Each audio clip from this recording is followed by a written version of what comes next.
Kajian ilmiah.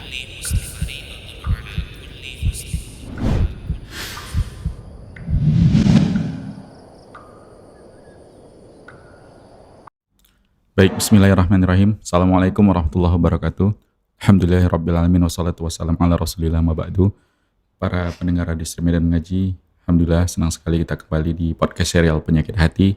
Dan sudah bersama kita di studio Ustadz kita, guru kita, Ustadz Abu Saib Hafizullah Ta'ala, yang seperti biasa nanti akan memaparkan materi atau faedah terkait penyakit hati berikutnya yang akan kita bahas hari ini. Dan juga seperti biasa kita akan mempersilahkan teman-teman atau kaum muslimin dimanapun Anda berada yang mau bergabung bersama kita di podcast serial Penyakit Hati bisa melayangkan pertanyaannya setelah pemaparan materi nanti dari Ustadz. Ini penyakit hati yang udah ke 15 ya Ustadz? 14 atau 15 ya? Yeah. Udah lebih 20 ya Habibie? 24 kan 24.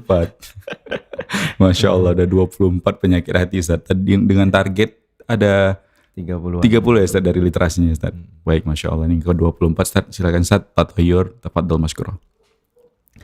Bismillahirrahmanirrahim. Assalamualaikum warahmatullahi wabarakatuh. Waalaikumsalam. Alhamdulillah. Alhamdulillahi rabbil alamin. Wa ashhadu an la ilaha illallah wahdahu la syarikalah. Wa ashhadu anna Muhammadan abduhu wa rasuluhu la nabiyya ba'dah. Allahumma salli wa sallim ala nabiyyina Muhammad wa ala alihi wa sahbihi wa man tabi'ahum bi ihsanin ila yaumiddin. Allahumma 'allimna ma yanfa'una wanfa'na bima 'allamtana wa zidna 'ilman. Allahumma aslih lana sya'nana kullahu wa la takilna ila anfusina tarfata 'ainin. Pemirsa sekalian rahimani wa rahimakumullah jami'an. Semoga Allah Subhanahu wa taala melindungi kita dimanapun kita berada. Kita masuk ke penyakit hati yang berikutnya adalah at-tatayyur ya, yaitu at-tatayyur ini diambil dari at-tayr ya, yang kalau dalam bahasa Arab artinya adalah burung. Ya. Dan ini adalah dahulu di zaman jahiliyah kalangan Arab, jika mereka berniat untuk melakukan sesuatu, apakah ada acara tertentu ataupun perjalanan, maka mereka akan menerbangkan seekor burung di depan rumah. Mereka akan lihat kemana arah burung ini terbang. Kalau burung ini terbangnya ke arah kanan atau ke depan, maka mereka anggap ini pertanda baik. Ya, itu berarti niat mereka akan mereka lakukan. Tapi jika mereka dapati burung yang mereka lepaskan itu terbang ke arah kiri, maka mereka akan membatalkan niat tersebut, menganggap bahwasanya ini pertanda buruk. Maka inilah yang dahulu biasa dilakukan oleh orang-orang Arab jahiliyah. Disebut dalam Islam adalah at-tatayyur. Itu diambil dari kata tadi, dari kata tayr, yaitu berartikan buruk. Tatayyur ini, khawatifillah rahimani wa rahimakumullah jami'an, maradun qalbiyun. Ini adalah sebenarnya penyakit hati. Merasa sial seperti itu, ini hakikatnya adalah penyakit hati min amradis syubhat, yang itu merupakan penyakit-penyakit yang disebabkan oleh syubhat. Disebabkan oleh prasangka-prasangka, dugaan-dugaan yang sama sekali tidak ada dasarnya. Sebenarnya juga tidak bisa diterima secara logika, dan memang tidak ada sama sekali Allah Subhanahu wa taala tetapkan demikian. Ya, ini adalah penyakit yang terkait dengan keyakinan seorang manusia, bahwasanya ya, ia meyakini ada kuasa tertentu, ada kekuatan tertentu yang bisa menentukan apakah memberikan manfaat atau memberikan bahaya selain Allah Subhanahu wa taala. Ya tadi pertanda-pertanda alam menurut mereka. Jadi begitu.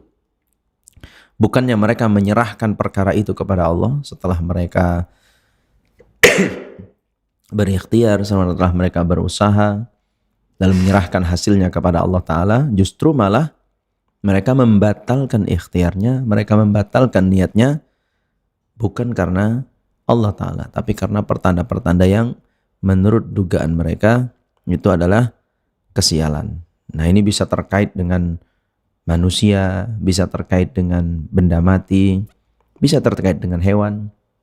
Ya, betapa banyak orang kemudian ketika terjadi sesuatu yang menurut mereka kejadian buruk, lalu menisbatkan itu kepada manusia.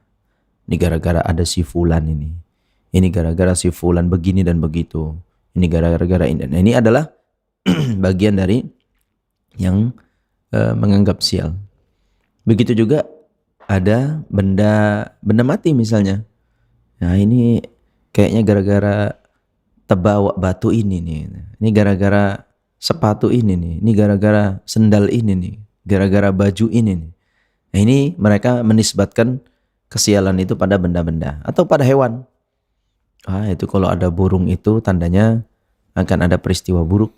Nah, ini kalau ada hewan ini kemudian bersuara seperti itu, ini tandanya akan ada pertanda buruk dan lain sebagainya. Begitulah contoh-contoh tatoyur ya, contoh-contoh kemudian menganggap sial terhadap perkara-perkara yang tidak diberikan kuasa sama sekali oleh Allah Subhanahu wa ta'ala.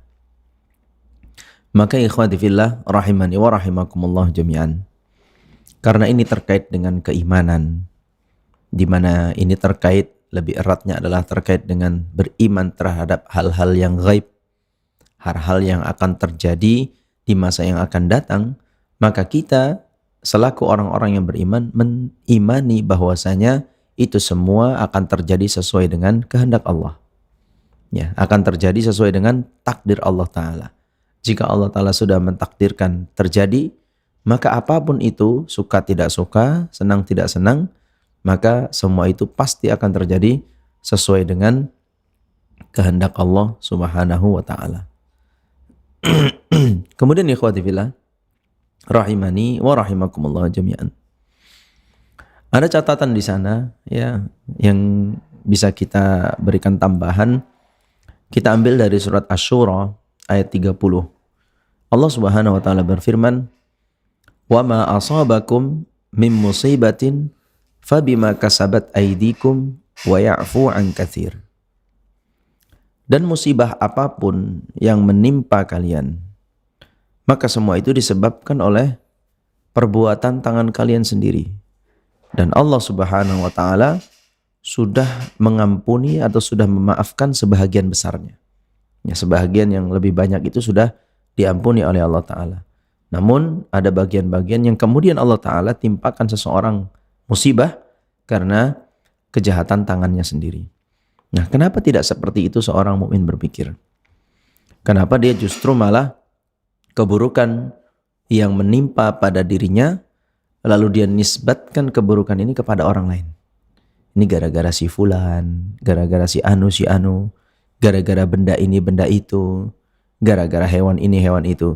Kenapa tidak membuatnya bertafakkur? Kenapa tidak membuatnya bermuhasabah terhadap dirinya sendiri? Ini jangan-jangan karena dosaku. Ini jangan-jangan karena maksiat yang kemarin itu. Ini jangan-jangan gara-gara kejahatan yang dilakukan kemarin itu. Makanya Allah Ta'ala jadikan seperti ini.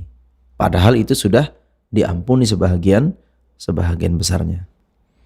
Maka ikhwati fillah rahimani wa rahimakumullah jami'an, seorang muslim yang cerdas, ya, seorang muslim yang cerdas, justru ketika mereka ditimpa keburukan, ditimpa masalah, ditimpa musibah, ini sesungguhnya Allah Subhanahu wa taala sedang mengingatkan. Allah Ta'ala sedang memberikan sinyal keburukan yang ada pada diri kita. Dan ini bukan Allah Ta'ala menzalimi kita, tidak. Itu bukan dalam artian Allah Ta'ala menzalimi hambanya sehingga ditimpakan keburukan padanya, tidak. Tapi ini lebih kepada sayangnya Allah Ta'ala. Ini lebih kepada Allah Ta'ala ingin membuat kita kemudian ingat akan kesalahan-kesalahan kita. Baik kesalahan itu mungkin secara sadar kita lakukan lalu terjadi, atau mungkin secara tidak sadar kita lakukan namun ya terjadi seperti itu, begitu.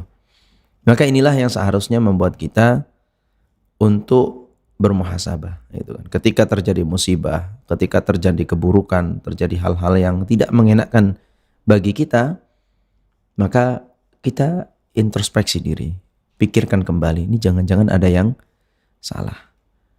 Ya, alih-alih kemudian kita malah menyalahkan orang lain, ya, alih-alih kita menyalahkan si fulan, ya kan, menganggap sial benda ini benda itu, menganggap sial ini dan itu, menganggap sial sesuatu yang kita lihat mungkin, menganggap sial sesuatu yang kita dengar mungkin, menganggap sial karena kita berada di satu tempat tertentu mungkin. Nah, ini semua hal, ikhwati fillah rahimani wa rahimakumullah jami'an, adalah hal-hal yang membuat dia sebenarnya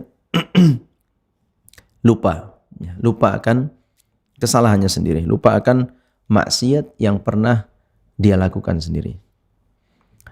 Maka janganlah kita menjadi seperti memiliki akidah seperti akidahnya pengikut Firaun. Ya. Memiliki akidah seperti akidahnya Alu Firaun. Sebagaimana Allah Ta'ala sebutkan itu di surat Al-A'raf ayat 131. Allah Subhanahu wa taala berfirman, "Fa idza ja'atuhumul hasanatu qalu lana hadhihi wa in tusibhum sayyi'atun yattayyaru bi Musa wa man ma'ah. Ala innama ta'iruhum 'indallah walakinna aktsarahum la ya'lamun." Al-Imam Al-Qurtubi rahimahullah memberikan tafsiran dari ayat ini, فَإِذَا جَاءَتْهُمُ الْحَسَنَةُ, jika sampai kepada mereka kebaikan, ya, yaitu al-khasbu was-sa'atu, yaitu mereka merasa lapang, mereka merasa nyaman, mereka merasa bahagia, maka komentar yang keluar dari lisan mereka, qalu lana hadhihi, mereka katakan ini memang hak kami, gitu. A'tainaha bistihqaqin, kami ya u'tainaha bistihqaqin, kami diberikan anugerah ini, kami diberikan kebahagiaan ini, diberikan kelapangan ini bistihqaqin, karena kami memang berhak. Kami memang orang yang layak. Kami memang orang yang cerdas. Kami memang orang yang hebat. Keberhasilan ini memang layak untuk kami. Kesuksesan ini memang layak untuk kami, karena memang kami orang yang pantas menerima itu. Ya, menafikan Allah Subhanahu wa taala. Menafikan itu adalah anugerah dari Allah Ta'ala. Tapi mereka justru malah menganggap ini terjadi, mereka dapatkan atas kehebatan mereka, atas kemampuan mereka. Ini akidahnya para pengikut Firaun. Lalu berikutnya, wa in tusibhum sayyi'atun. Lalu bagaimana ketika mereka ditimpa keburukan? Qahtun wa maradun wa hiyal mas'alah, itu merupakan hal-hal yang buruk, penyakit, musibah, ya, permasalahan, ini semua ya problematika yang mereka dapati. Apa komentar yang keluar dari lisan mereka? Yattayyaru bi Musa wa man ma'ah. Mereka menganggap ini kesialan yang disebabkan oleh Musa dan para pengikutnya. Yatasha'amuna bihi, mereka menganggap sial terhadap Nabi Musa. Nah, jadi begitu nih, ini Masya Allah. Ini adalah keyakinan pengikut-pengikutnya Firaun. Giliran mereka dapat kebaikan, giliran mereka mendapatkan anugerah, mereka mendapatkan kelapangan, kebahagiaan, mereka katakan, oh kami yang hebat. Memang kami yang hebat. Bukan yang lain. Memang kami layak, memang kami pantas mendapatkan ini. Tapi giliran dapat keburukan, ada musibah, kena penyakit dan lain sebagainya, mereka kemudian tudingkan ini gara-gara ada Musa dan pengikutnya. Ini gara-gara dakwahnya Musa dan pengikutnya. Ini gara-gara ada mereka nih orang-orang yang sok suci dan lain sebagainya. Keluar komentar-komentar seperti itu. Sehingga menyudutkan gitu, seolah-olah menyudutkan. Dan seolah-olah menganggap diri mereka adalah yang paling suci. Menganggap diri mereka adalah yang paling benar. Apa yang mereka lakukan sudah benar. Apa yang mereka lakukan itu seharusnya mendapatkan kebaikan, mendapatkan kesuksesan. Kalau ini kegagalan, ini kesalahan orang lain. Giliran ini salah, giliran ini terjadi tidak sesuai dengan keinginan, yang ditimpakan itu kesalahan kepada orang lain. Jadi menganggap sial kepada yang lainnya.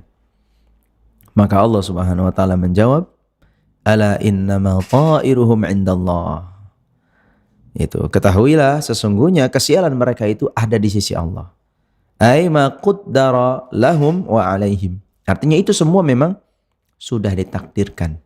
Apakah terkait perkara-perkara yang mereka anggap nikmat, yang mereka anggap baik itu bagian dari takdir Allah Ta'ala, dan begitu juga perkara-perkara yang menurut mereka menyakitkan atau buruk itu juga bagian dari takdir Allah Ta'ala. Tidak ada di antara keduanya yang disebabkan oleh makhluk. Tidak ada di antara keduanya, apakah itu kebaikan maupun keburukan, yang itu disebabkan mutlak oleh makhluk. Ya, makhluk itu hanya menjadi sebab. Adapun semua itu berdasarkan takdir Allah Ta'ala. Walakinna aktsarahum la ya'lamun, akan tetapi kebanyakan mereka tidak mengerti, tidak mengetahui itu, atau tidak mau memahami itu. Maka ikhwati fillah rahimani wa rahimakumullah jami'an, orang-orang Bani Israel itu Fir'aun dan bala tentaranya, orang-orang yang mengikutinya, keburukan-keburukan yang ditimpakan Allah Ta'ala kepada mereka, sebenarnya itu karena kedurhakaan mereka, karena kesombongan mereka, karena maksiat mereka kepada Allah Ta'ala dan Rasulnya. Maka itulah yang menyebabkan mereka ditimpakan keburukan. Kenapa Qarun ditenggelamkan ke dalam bumi? Kenapa Fir'aun ditenggelamkan di lautan bersama pasukannya? Kenapa kemudian mereka ditimpa keburukan ini dan itu? Seharusnya kalau mereka bermuhasabah, kalau mereka memikirkan tentang sebab yang mendasar dari itu semua adalah karena perilaku buruk mereka sendiri. Maka ikhwati fillah rahimani wa rahimakumullah jami'an, ini yang perlu kita camkan. Ini yang perlu kita camkan. Makanya ketika terjadi hal-hal yang buruk, ya, hal-hal yang tidak kita sukai, ya janganlah buru-buru menganggap sial. Jangan buru-buru menganggap sial. Mungkin disebabkan melihat sesuatu, ini gara-gara aku jumpa kau ini, makanya jadi kayak gini. Nah, ini salah gitu kan. Ini karena kayak tadi ketengok cicak ini. Ini tadi gara-gara ketengok apa lagi itu benda sesuatu yang kemudian menyebabkan terjadi kesialan. Atau dikaitkan dengan waktu, ini memang waktunya yang nggak cocok nih. Ini memang waktunya yang sial ini. Ini memang waktunya yang terah kata orang, atau gimana lah gitu ya. Yang dianggap itu adalah sesuatu yang tidak baik. Atau berkaitan dengan tempat. Oh, ini tempatnya nih bawa sial. Oh, ini memang rumahnya nih yang nggak cocok kamu tinggal di sini. Oh, ini memang begini dan begitu nih. Ikhwati fillah rahimani wa rahimakumullah jami'an. Hati-hati dengan sikap seperti itu, ya. Hati-hati dengan sikap seperti itu. Terkadang ini jika tidak dilandasi dengan iman yang kuat, ya. Tidak dilandasi dengan iman yang kuat, ini terkadang terjadi begitu saja. Lisan itu enak saja mengatakan seperti itu. Oh, ini gara-gara kamu nih, entah bercanda atau serius kan itu. Entah bercanda atau serius, tapi itu kedua-duanya sama-sama dilarang, ya. Karena itu sama saja sudah menolak takdir Allah Subhanahu wa taala. Itu sama saja sudah mengurangi kadar imannya kepada Allah Ta'ala, khususnya dalam bagian mengimani takdir Allah. Maka ini yang perlu kita ulang-ulang. Ini yang perlu kita terus murojaah. Karena itu tadi, kalau untuk memahami teorinya seperti yang kita bahas tadi mudah. Mudah. Apa itu tatoyur, apa contoh-contohnya, bagaimana yang ada dalam Al-Quran, dalam hadis. Mudah untuk memahami teori itu. Tapi intinya kan pada praktek. Intinya kan di praktek kita sehari-hari. Bagaimana kalau kondisi-kondisi itu menyapa kita? Saat kita terkena sakit mungkin, saat kita tertimpa musibah mungkin. Masih nggak lisan ini kemudian banyak menyalahkan orang lain. Ini gara-gara ini, gara ini. Kamu ini yang salah, benda ini yang salah, dan lain sebagainya. Adakah di antara kita yang kemudian ketika musibah menyapa kita, lalu yang terfikir adalah dosa mana yang menyebabkan ini terjadi? Dosa mana yang luput dari istighfar kita? Dosa mana yang menyebabkan musibah ini menimpa kita? Kenapa tidak berpikir seperti itu? Yang mudah-mudahan dengan demikian, lalu kita beristighfar, bertaubat, dan Allah Ta'ala ampuni dosa-dosa kita, sehingga Allah Ta'ala tidak timpakan lagi keburukan kepada diri kita. Nah, begitu ya ikhwati fillah, rahimani wa rahimakumullah jami'an. Dan Nabi SAW juga sudah menegaskan dalam hadis dari Anas bin Malik radhiyallahu anhu. Hadis ini dikeluarkan oleh Imam Bukhari dan Imam Muslim. Beliau mengatakan apa? La adwa wala tiyarata. Ya. Tidak ada penyakit yang menular, artinya menular secara sendiri ya, menularnya itu tidak dengan takdir Allah Ta'ala, itu tidak ada. Kemudian juga wala tiarata, ya, tidak ada juga tiarah, ya. Tidak ada juga tiarah, itu adalah menganggap sial. Maka dalam Islam sama sekali tidak kita dikenalkan dengan anggapan-anggapan sial, baik terkait dengan waktu, tempat, benda mati, benda hidup. Ini semua tidak ada kaitannya dengan kesialan-kesialan itu. Yang ada adalah qaddarallahu wa ma syaa fa'al. Allah Ta'ala sudah menetapkan segala sesuatu, dan apapun yang Allah Ta'ala inginkan untuk terjadi, maka itu pasti akan terjadi sesuai dengan kehendak Allah Subhanahu wa Ta'ala. Maka itu ikhwati fillah rahimani wa rahimakumullah jami'an, ini yang perlu untuk kita jadikan muhasabah, ya, muhasabah. Seperti yang Anda katakan tadi, secara teori, secara memahami dalilnya tadi sangat mudah sekali. Ini pembahasan yang singkat, sangat mudah untuk dipahami.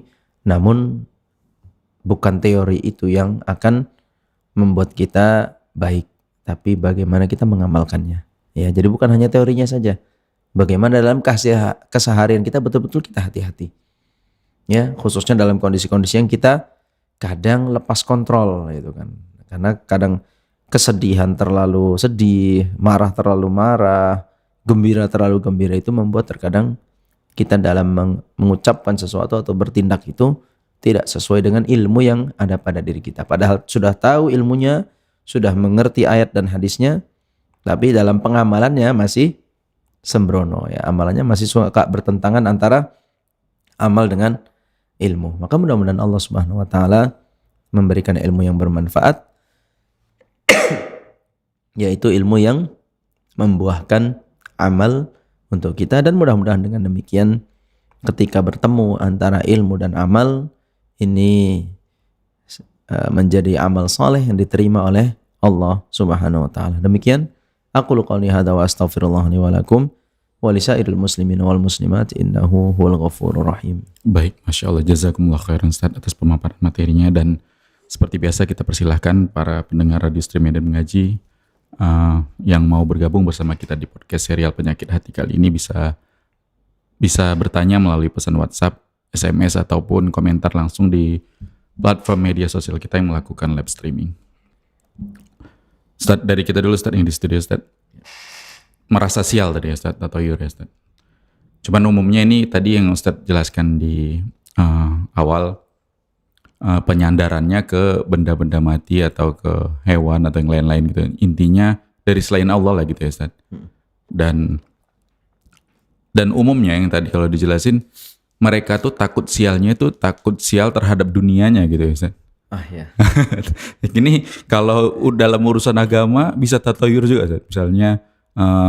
Misalnya nih Ustaz, ini semenjak ganti handphone Samsung kok aku kayak ngerasa sial aja ya, sholat berjamaahnya sih ketinggalan aja, nggak pernah dapat saat pertama lagi. Dulu kayaknya masih pakai ipong, dapat aja saat pertama. Ini kan merasa sial juga Ustaz, tapi kayaknya agak syar'i gitu Ustaz.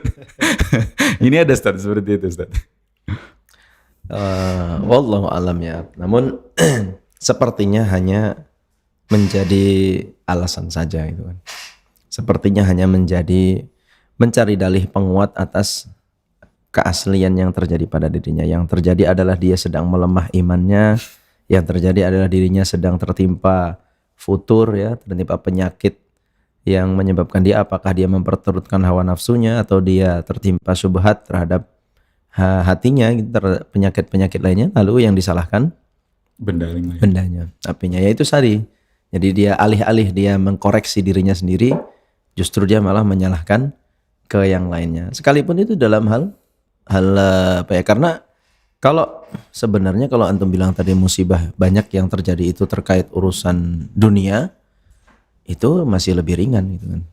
Tapi yang urusan yang berat itu, musibah yang berat itu kan kalau urusan yang terkait dengan agama kita.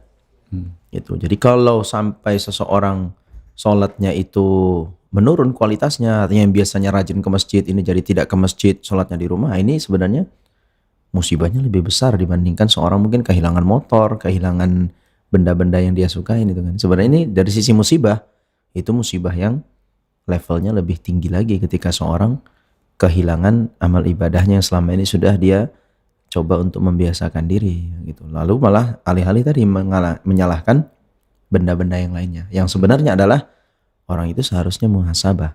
Kenapa kok bisa begitu? Sholatnya yang selama ini sudah dia lakukan rutin di masjid, kenapa sekarang kok sudah malas ke masjid? Dosa mana? Kembali lagi ke situ. Dosa mana yang menyebabkan? Kalau memang dosanya itu gara-gara yang ada di handphone itu, apakah aplikasinya atau apa yang diinstal di situ, kemudian ini menyebabkan dia lalai, ya itu masih mudah mencari solusinya.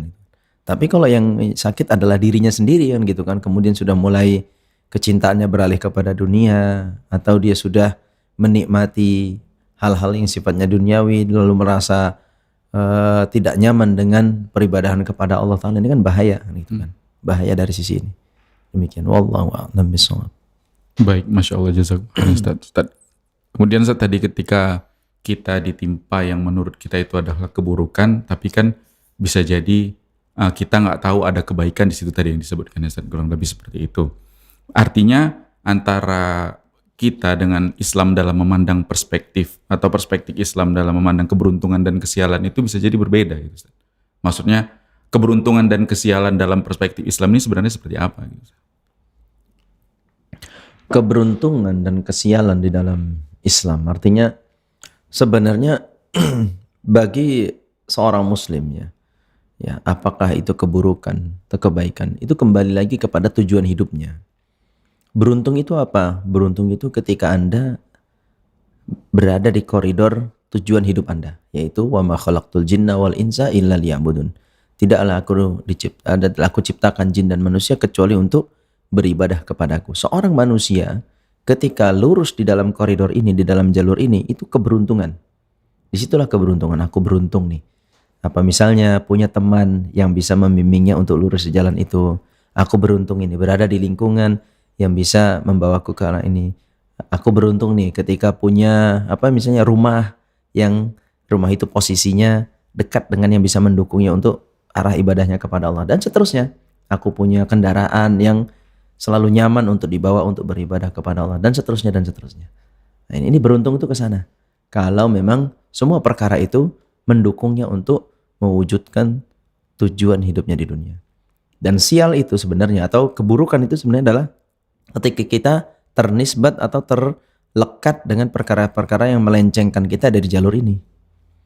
Nah itu artinya ketika Anda kemudian lekat dengan perkara-perkara yang ditujukan oleh syaitan, yang disampaikan oleh syaitan, inilah membuat Anda itu rusak, membuat Anda hancur. Dan bisa dikatakan Anda sial kan itu kan. Anda sial. Ya. Walaupun sebenarnya itu adalah hal yang sepatutnya segera disadari oleh setiap orang. Karena itu tadi, sebenarnya tidak ada keburukan yang kemudian tidak Allah Subhanahu wa taala ajak mereka untuk kembali. Karena apa? Al-Quran itu sudah turun, Nabi SAW sudah diutus, maka tinggal kitanya mau atau tidak mencari jalan ini. Mau atau tidak kita benar-benar istiqomah di jalan itu. Yang ada adalah manusia itu yang berpaling. Sudah tahu ayat sudah turun, Nabi SAW sudah diutus, tapi dia lebih mencari jalur yang lainnya. Jalur ke kanan, jalur ke kiri. Ini adalah jalur-jalur yang menuju kepada kehancurannya sendiri. Ya, menuju kehancurannya sendiri. Nah begitu ikhwatnya. Jadi banyak intinya keberuntungan di dalam Islam adalah itu tadi.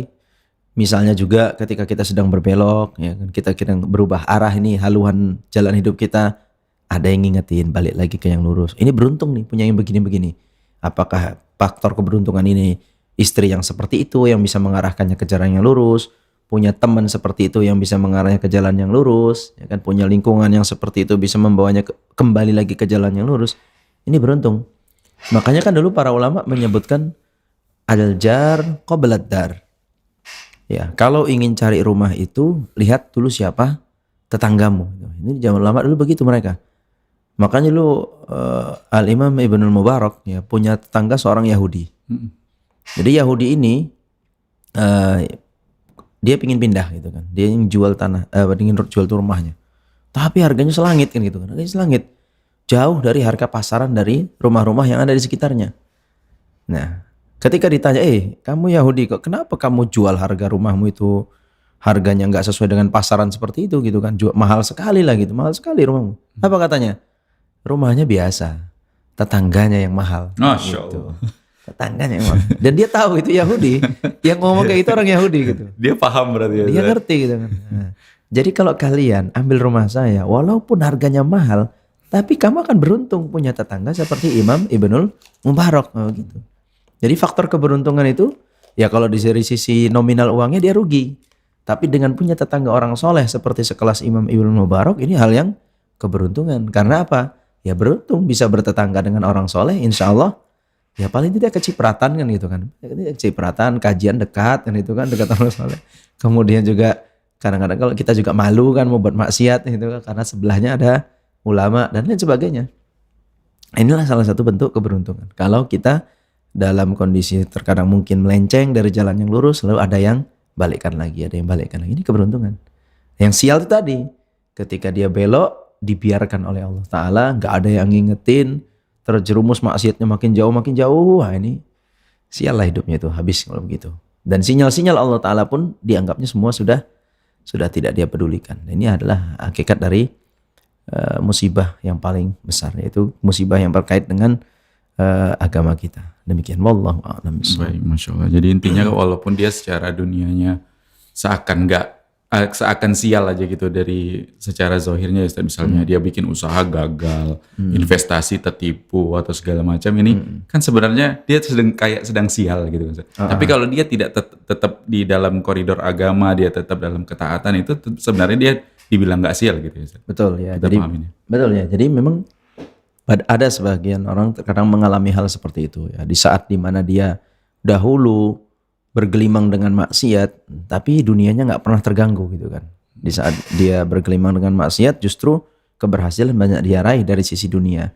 Namun di saat dia kembali ke jalan yang lurus, di situ pula Allah Ta'ala uji dengan banyak dunianya yang Allah Ta'ala sempitkan, dipersulit segala macamnya. Sebenarnya kalau dihitung-hitung ya, kalau kita pahami hakikatnya wajar-wajar saja kan gitu kan.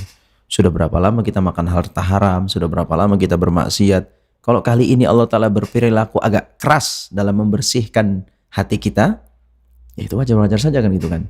Ibarat ada emas yang murni, tapi sudah sekian lama bertumpuk di tempat-tempat berkarat gitu kan. Sudah banyak kotoran melekat pada emas itu, maka yang akan dilakukan bukan hanya dilap-lap saja. Yang dilakukan bukan hanya sekedar dibersih-bersihkan dengan kuas saja, tapi akan dilebur dengan api yang panas. Untuk apa? Untuk memurnikan kembali emas itu. Untuk mengambil mana kadar yang murni, sehingga menyingkirkan debu-debu, menyingkirkan karat-karat yang melekat di logam emas ini. Begitu. Ini karena hati kita mungkin selama ini sudah lekat dengan maksiat, di syubhat itu sudah numpuk di hati, dosa itu sudah, ya hatinya itu sudah hitam gitu kan dengan perbuatan-perbuatan dosa. Itu wajar kalau kemudian Allah Ta'ala uji kita dengan ujian yang langsung main berat. Langsung main berat terus.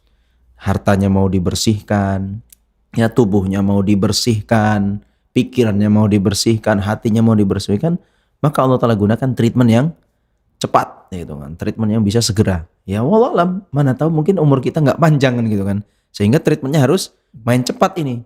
Mana tahu umurnya ini orangnya umurnya nggak panjang, ya kan gitu. Kita mungkin ya itu umurku nggak panjang nih, maka treatmentnya ini harus treatment keras langsung, sehingga bisa keluarlah hati yang bersih lagi tadi, sehingga nanti kembali kepada Allah Ta'ala hatinya sudah bersih. Kan mending begitu dibandingkan nanti bersihkannya di neraka, kan lebih sulit lagi.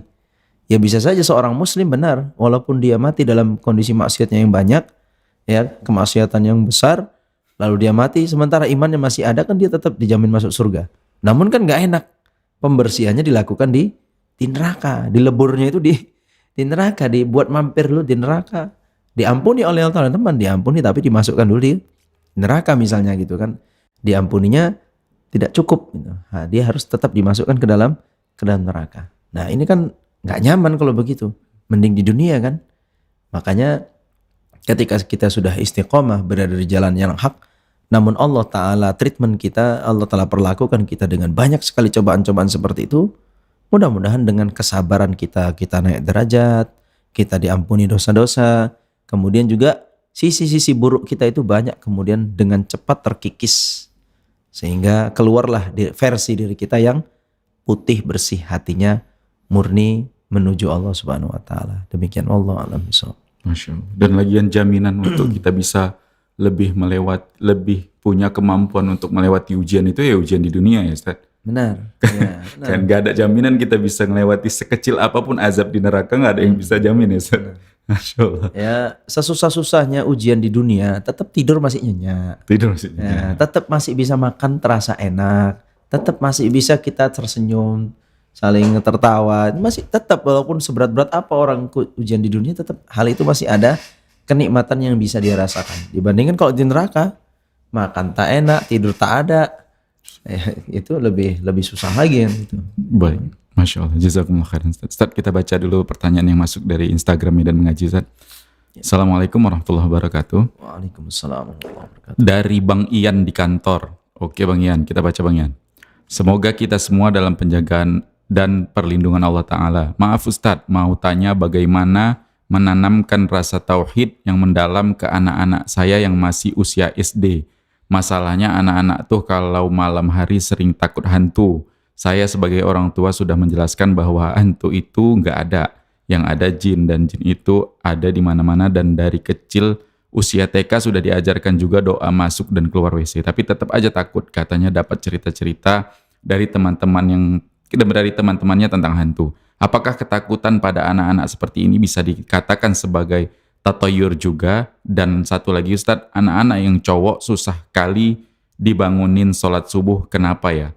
Apa dalam badannya banyak jin atau gimana? Mohon nasihatnya Ustadz, terima kasih. Fadl Ustadz. Masya Allah, barakallahu fiik Bang Ian yang lagi di kantor tadi ya. Masya Allah, semoga Allah Ta'ala berikan anaknya menjadi anak-anak yang soleh, karena orang tuanya sangat mendambakan sekali punya anak-anak yang soleh, sebagaimana kita semua juga. Mudah-mudahan Allah Ta'ala berikan kita keturunan-keturunan yang soleh dan solehat. Ya, sebenarnya permasalahan Bang Ian ini permasalahan banyak orang tua, termasuk anak pribadi gitu kan. Kenapa anak itu takut hantu gitu, takut hantu. Padahal jelas-jelas ya kan, kalau kita cerita, kita buka faktanya, misalnya kita tanya, kamu pernah lihat? Enggak. Kamu pernah dengar? Tidak. Lalu bagaimana kok bisa menyimpulkan hantu itu ada? Namun di sini ada sisi positifnya. Sisi positifnya apa? Dia sudah beriman dengan hal yang gaib. Iya. Sisi positifnya, ini anak berarti sudah tumbuh imannya kepada iman yang gaib. Artinya sesuatu yang nggak pernah dia lihat, sesuatu yang nggak pernah dia dengar suaranya secara langsung, tapi dia yakin itu ada. Bukan itu bagian dari Allah Ta'ala. Yaitu sesuatu yang nggak mungkin kita lihat di dunia dan nggak mungkin kita dengar suara Allah Ta'ala. Nah, artinya nampak ya, itulah fitrahnya. Itulah fitrahnya. Sehingga seharusnya ini tinggal dipalingkan kepada Allah Ta'ala. Digeser nih. Rasa takutnya kepada hantu yang hantu belau, entah hantu apalah itu ya kan, nggak nampak. Ini digeser kepada Allah Ta'ala. Nah gitu ya. Tentu di sini adalah peran orang tua yang sangat besar. Pengaruh-pengaruh buruk itu banyak ya, terkait mungkin cerita yang dia dengar dari teman-temannya, dari orang-orang terdekatnya, atau tontonan-tontonan yang mempengaruhi pikirannya dan lain sebagainya. Banyak sebenarnya faktor, apalagi zaman sekarang banyak sekali faktor yang bisa menyebabkan itu menjadi anaknya begitu dia. Ya, jadi begitu. Nah, di sini kita sebagai orang tua harus berperan di sana untuk meluruskan ini. Sikap tadi betul, bahwasanya meyakinkan kepada si anak bahwasanya hantu itu tidak ada gitu kan. Itu hanya fiktif, hanya cerita ini dan itu. Kalaupun ada, itu adalah seperti tadi, itu hanya jin yang ingin mengganggu manusia, dan mudah bagi kita untuk menangkal gangguan-gangguan itu selama berlindung kepada Allah Ta'ala. Namun ingat, itu nggak bisa kita lakukan sekali dua kali, nggak bisa sehari dua hari. Dia, anak itu tadi, sehingga awalnya dia tidak kenal hantu, ya bahasanya begitu, sehingga akhirnya kenal hantu, itu kerjaan siapa? Banyak orang. Kalau satu orang yang cerita, dia masih nggak yakin tuh, mana ada gitu kan. Tapi karena ada 5, 6, 10 orang ngomongnya semua sama, banyak perawinya. Nah gitu. Jadi sehingga yang tadinya ragu jadi yakin kan gitu kan. Asalnya berbolak-balik antara hak dan batil kan gara-gara begitu kadang-kadang. Padahal dia yang betul gitu kan. Ini katakan misalnya, nih anak pakai baju warna apa ini? Ada orang pakai baju warna merah katakan. Nah merah. Tapi sih bajumu hijaunya cantik ya. Loh, kok hijau? Ini kan merah gitu kan. Tapi setiap jumpa orang 10 orang bilang ini hijau, yakin periksa mata. Kayaknya mataku rusak ini. Masa baju hijau aku bilang merah? Gak percaya coba lah.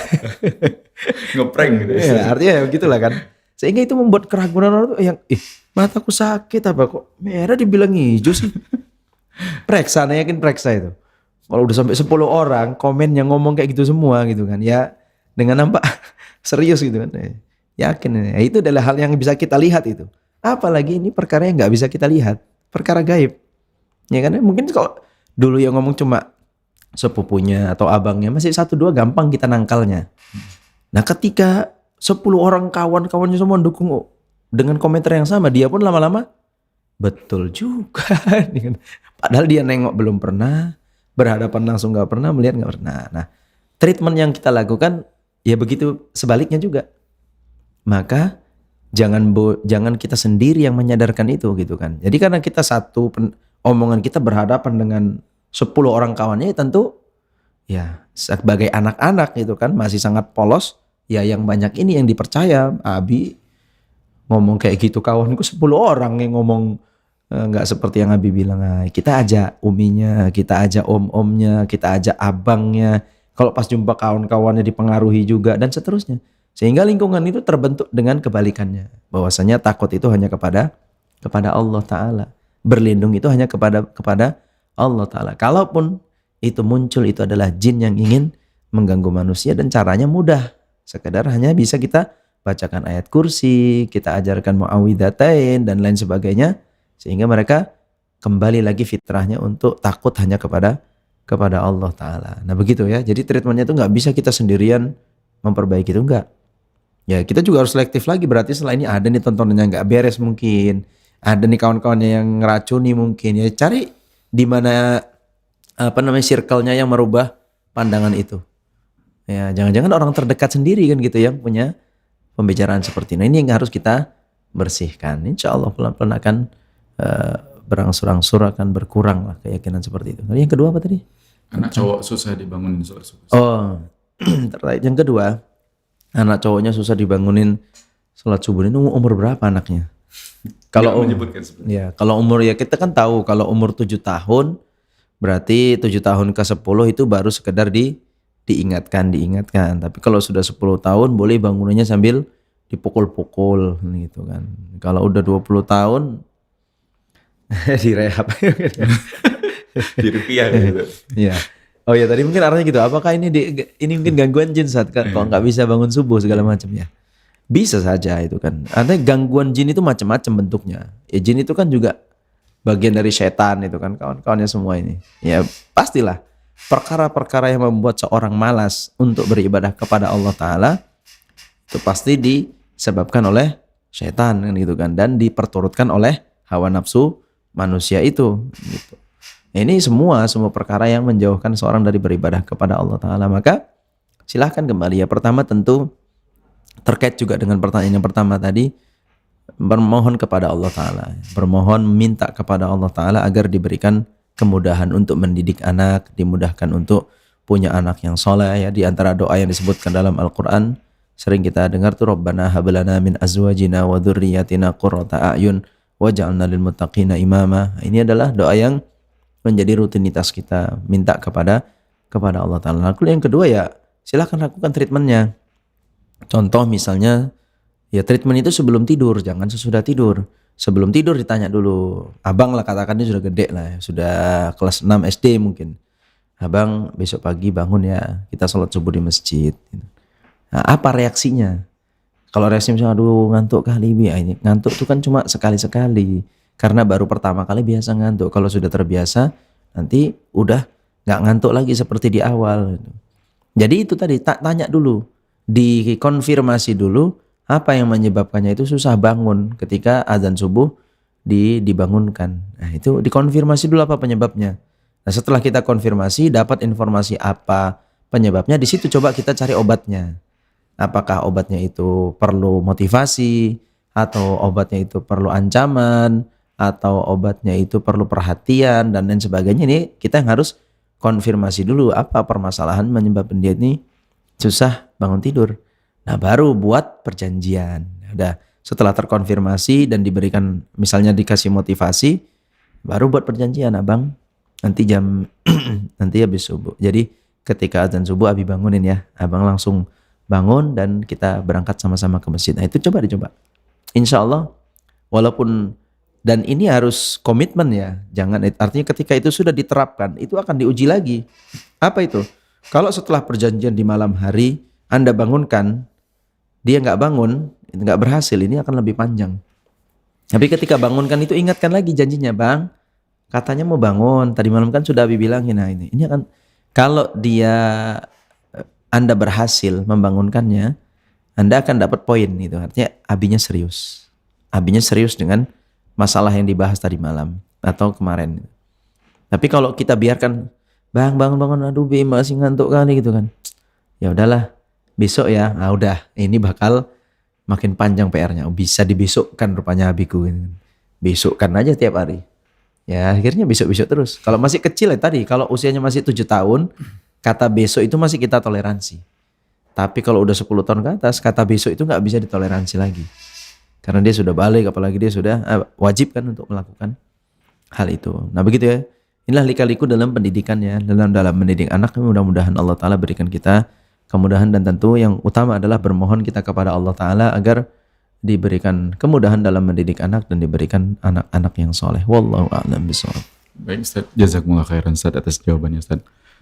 Kita pernah lihat Ustaz di Instagram ada berseliweran gitu kan Ustaz. Anak-anak ini mungkin masih di circle yang salah tapi pendidikannya udah benar gitu ya Ustaz. Masuk ke rumah hantu. Ketika dia lihat, dia baca ayat kursi Ustaz. Tapi itu kan hantu mainan ya Ustaz. Iya. Tapi dia baca ayat kursi terus, ayat kursi. Hantunya sampai bingung mau bersikap gimana gitu. Masya Allah. Dan ada cerita dari ikhwah kita, dia ngatasin anaknya yang susah dibangunin, apa itu Ustaz? Bangunin sholat subuh. Dia hadirkan video ke depan anaknya yang isinya Ustadz kita ceramah tentang bangunkan anak sholat subuh. Jadi itu disuruhnya nonton di videonya ini. Bahwasannya bukti sayang orang tua itu yang membangunkan anak sholat subuh. Jadi anaknya ketawa, akhirnya masuk ke kamar mandi bersiap untuk sholat subuh. Ini termasuk trik juga ya kan Ustaz? Insya Allah. Bisa ya. Cuma tadi yang pertama tadi poin ya, bermain sampai masuk ke rumah-rumah hantu ini kan sebenarnya apa ya? Dari satu sisi Anda memandangnya bahwa Anda bisa menggagalkan pendidikan selama ini kan, itu kan. Artinya si anak sudah yakin ketika dia baca ayat kursi, ketika dia baca muawwidzatain, hantunya bakal pergi. Dan itu memang fakta seperti itu.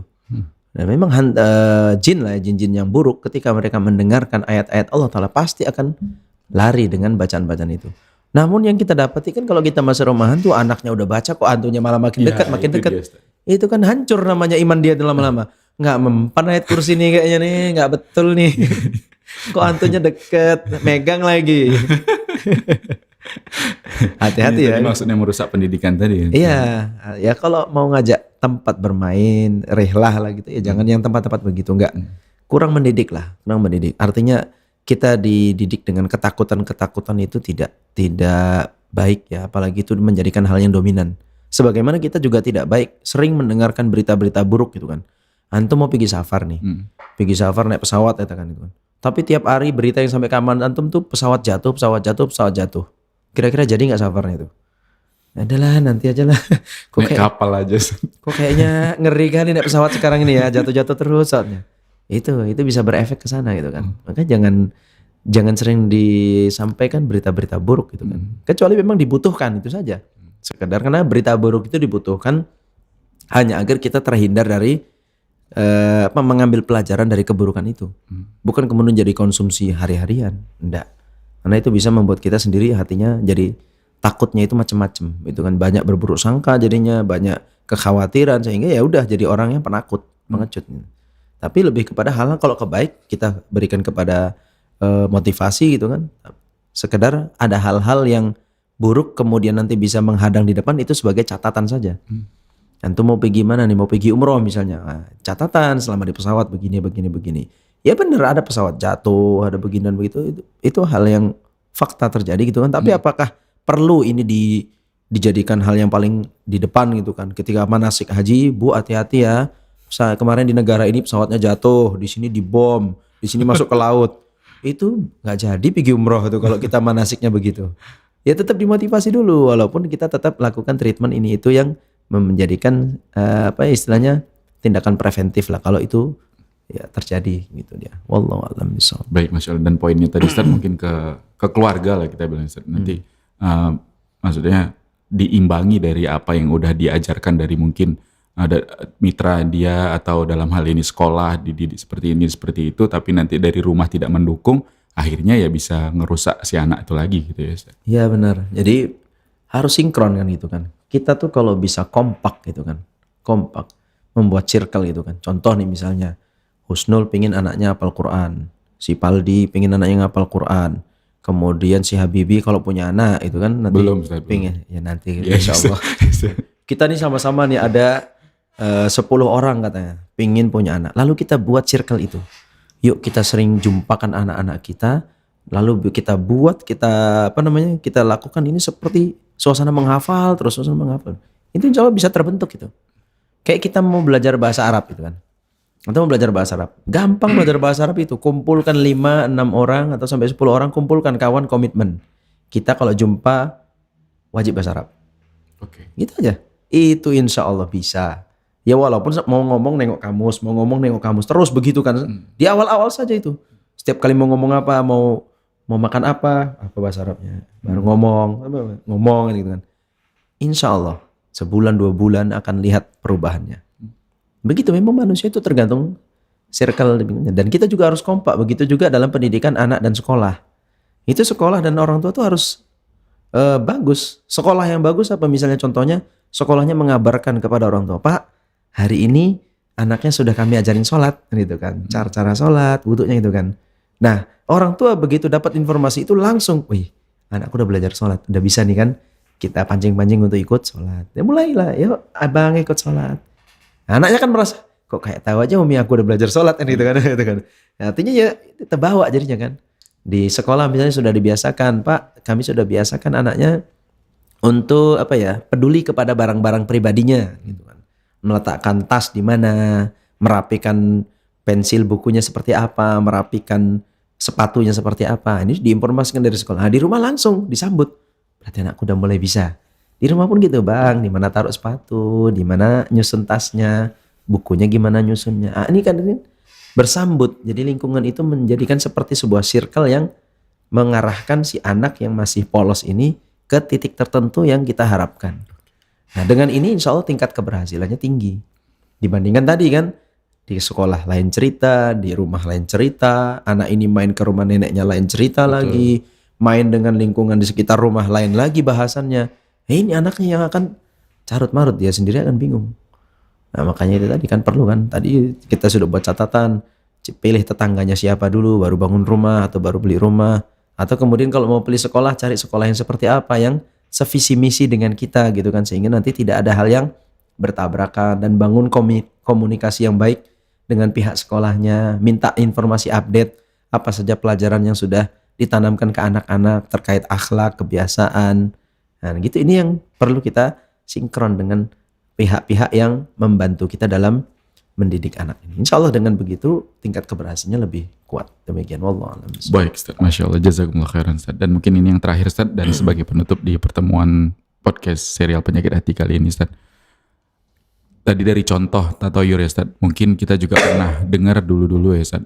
Kalau Ustaz udah menyebutkan juga secara sekilas tadi, kalau misalnya ada burung gagak hitam gitu ya Ustaz di rumah dengan suaranya tertentu gitu ya Ustaz, itu bakalan akan ada yang meninggal di rumah itu Ustaz. Tapi kalau misalnya kita karena mungkin sering mendapatkan informasi dulu ya Ustaz, kita percaya aja, tapi kita tetap berdoanya itu sama Allah, itu tetap kita terjatuh ke dalam tatoyur Ustaz. Baik, ikhwati fillah rahimani wa rahimakumullah jami'an. Jadi kita memang sudah diajarkan gitu.